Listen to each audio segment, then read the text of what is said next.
Ever feel like you want to grasp something really fundamental, maybe uh, the nature of reality itself? Oh, definitely. But then you look at all the information out there, and it's just a lot. You kind of wish you had a shortcut, right? Someone to just give you the essentials. Absolutely. Cutting through the noise to find what really clicks, what offers that genuine insight, that's the tricky part. Well, that's exactly what we try to do here on the Deep Dive. Think of us as your research buddies. You point us towards the stuff you're curious about, articles, discussions, whatever, and we dig in to pull out the core ideas, those aha moments. And today, wow, we've got a fascinating set of materials a listener sent over. We're diving deep into Advaita Vedanta. Yeah, quite a collection. There's a Reddit thread dissecting Shankara's views on the Mahavakyas. And an academic paper on something called Sid Aditya realization from the Mahavakya Upanishad. We've got the translation of that Upanishad, too, plus an article on Upanishads as wisdom for today, and another connecting Advaita philosophy to psychiatry, interestingly enough. Quite the mix. So our mission really is to unpack some of these huge ideas, reality, consciousness, liberation, as they appear in these sources. We want to connect the dots for you, aiming for clarity, maybe a few of those aha moments along the way. Sounds good. Let's get into it. Okay, first things first, Advaita Vedanta. What is it, fundamentally? Right. So Advaita Vedanta is a major school of Hindu philosophy. The word Advaita itself literally means not two. That's the key. Not to non-duality. Exactly. It posits this single ultimate reality called Brahman, pure non-dual consciousness. That's the foundation of everything.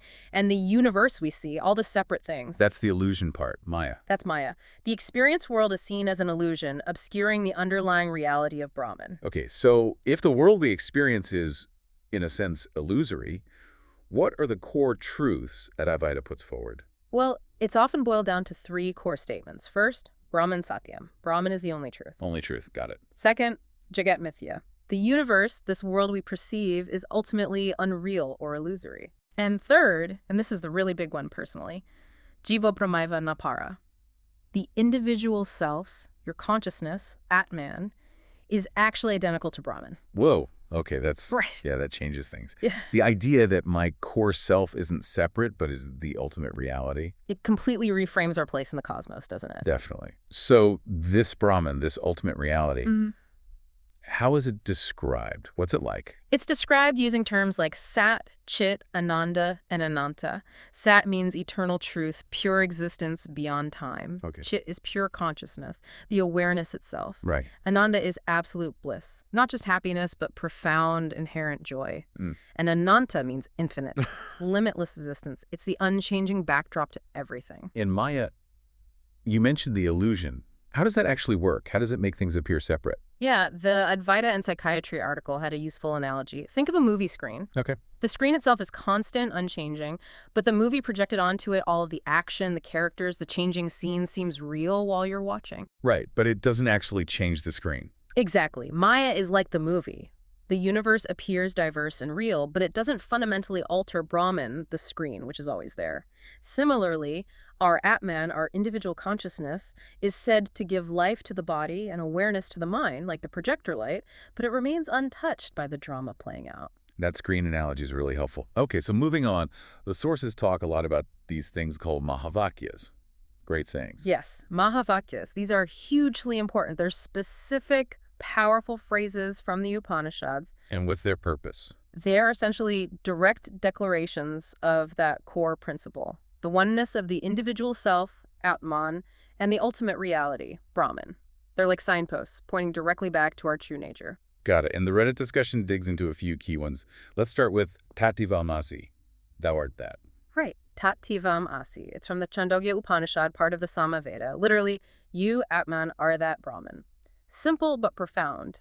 But the Reddit discussion shows there's a debate about the interpretation, especially regarding Shankar's commentary. Yes, exactly. One user there, Friendly Fitness Guy, brings up Shankara's view suggesting that Tat, the that, initially refers to pure being or Ishwara. Ishwara. Yeah. That's like Saguna Brahman. Brahman with attributes. Could you just quickly clarify Right. Saguna versus Nirguna Brahman again? Sure, Nirguna Brahman is the absolute, attributeless, ultimate reality, beyond all description. Saguna Brahman is Brahman conceived with attributes, often pictured as a personal god, Ishwara. It's Brahman made more accessible, you could say. I think formless ocean versus waves on the ocean. Same substance, different manifestation. Okay, ocean and waves. Got it. So this Reddit user suggests Shankara sees Tat as initially pointing to Ishwara, this Saguna Brahman, the indweller, maybe even linked to the state of deep sleep, prajna. Right. That's their take on Shankar's interpretation, that maybe you start by identifying with this more accessible, all-pervading divine presence. Interesting. And what's the alternative view presented in the thread? The other perspective is more direct Advaita. It says Tat refers straight to the ultimate transcendent Brahman, Nirguna Brahman. And Tifam Asi points to you, the individual jiva or Atman. So a direct statement of identity. You are that ultimate reality. Exactly. It stresses the fundamental non-duality, the separation we feel. That's down to ignorance, avidya. The Mahavakya is a reminder to cut through that illusion. They mention jiva ishvara aikyam, the oneness of the individual soul and Ishwara, but ultimately pointing to the supreme Brahman. So it seems like Ishwara might be seen by some as a kind of stepping stone or an initial understanding. That's a good way to think about it. For some interpretations, understanding or relating to Ishwara helps dissolve the limited ego, paving the way for realizing the ultimate formless Brahman. Fascinating. Okay, what about the next one? Aham Brahmasmi. I am Brahman. Aham Brahmasmi. This one's from the Brihadaranyaka Upanishad Yajurveda. And again, the Reddit discussion dives into Shankara. What's the take there? Friendly Fitness Guy suggests Shankara argues this one isn't Hiranyagarbha Brahma, a specific cosmic creator figure, but affirms one in all beings, one become all.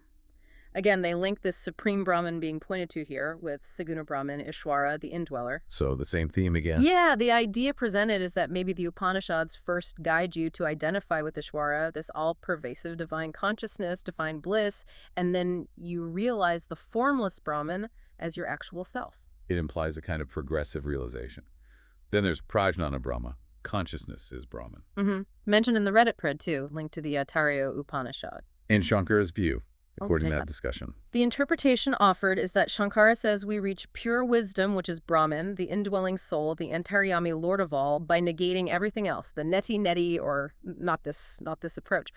And importantly, this user explicitly states this pure wisdom reached is identified as Ishwara. So across these interpretations, from the Reddit source, Ishwara, Saguna Brahman, seems to play a really prominent role, maybe as that initial gateway to the ultimate non-dual understanding. That seems to be the interpretation being discussed there, yes. A bridge, perhaps. Okay, shifting gears slightly, we also have this academic paper about Siddhaditya realization. What's that? Sid consciousness, Aditya, sun of consciousness. You got it.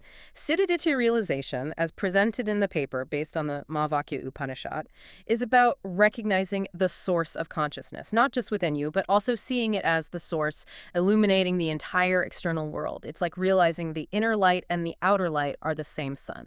And the paper claims this realization is quite something, even beyond samadhi.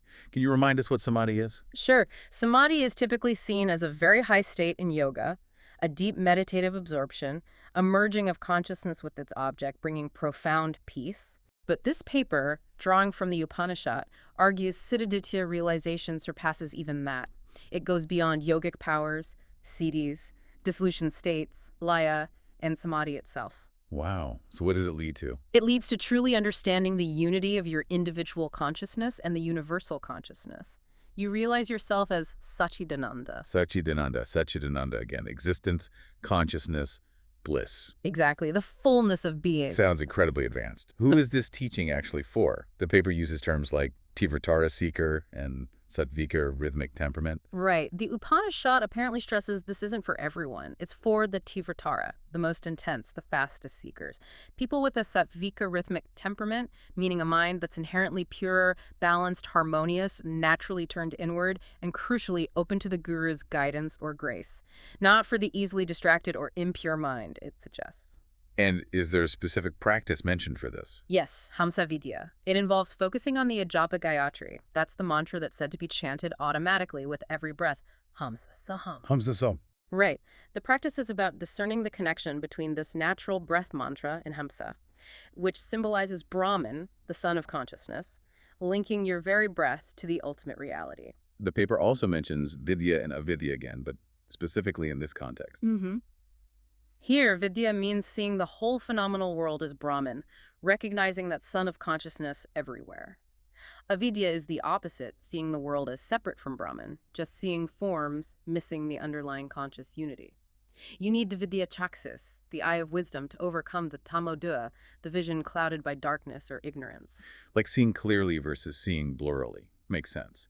And it mentions meditating on Siddhartha, the sun of consciousness, and even benefits tied to when you study it. Yes, meditation on Siddhartha, internalizing that radiant sun, is key.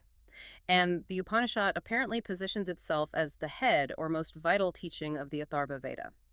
It even lists specific merits washing away sins, gaining the benefit of studying all Vedas, achieving oneness with Mahavishnu, depending on whether you study it in the morning, midday, or evening. Interesting detail. Okay, let's look directly at the Mahavakya Upanishad translation itself. It seems focused on Hamsa Soham. It really is. The Veda-Arhasya translation presents the Upanishad as an exposition of Hamsa Soham. Hamsa, I am that. Soham, that I am. It calls this the Lord of Mantras, Mantra Maheswara, supreme stuff. And the practice. It emphasizes chanting this mantra synced with your breath inhalation, exhalation.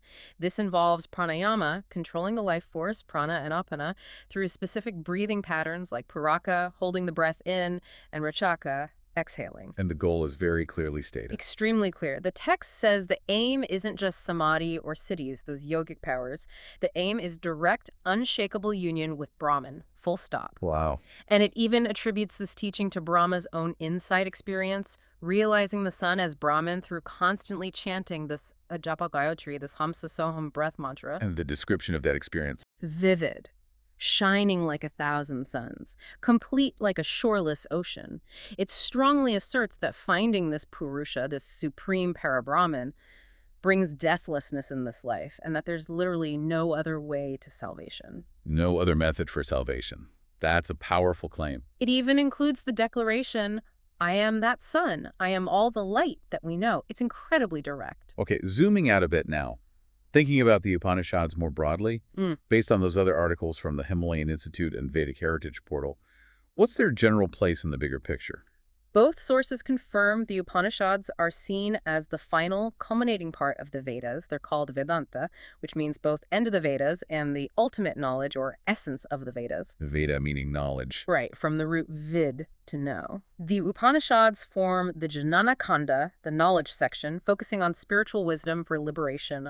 And the word Upanishad itself. Yeah. Near. Traditionally, yes. Sitting near the teacher. It implies receiving secret, profound teaching directly from a guru. Upa, near, and shad, which can mean to destroy ignorance or loosen bonds, the knowledge that liberates you by revealing your true nature. We hear about lots of Upanishads. How many are generally recognized? Tradition mentions 108 in the Muktika Upanishad, though lists vary. But there are about 10 or maybe 11 principal ones, the Dasha Upanishad, that are most studied and form the basis for major philosophical discussions. And their main themes. What big questions do they tackle? They grapple with the really fundamental stuff. What is the nature of the world and God or Brahman? What is the true identity of the self, Atman, and its relation to Brahman? What constitutes true knowledge? How do we achieve liberation? They're considered the highest scriptural authority for many Indian philosophies, Advaita obviously included. And they all contain Mahavakyas. Well, the idea is that each of the 4 Vedas has associated Mahavakyas. The key ones we discussed earlier represent each Veda.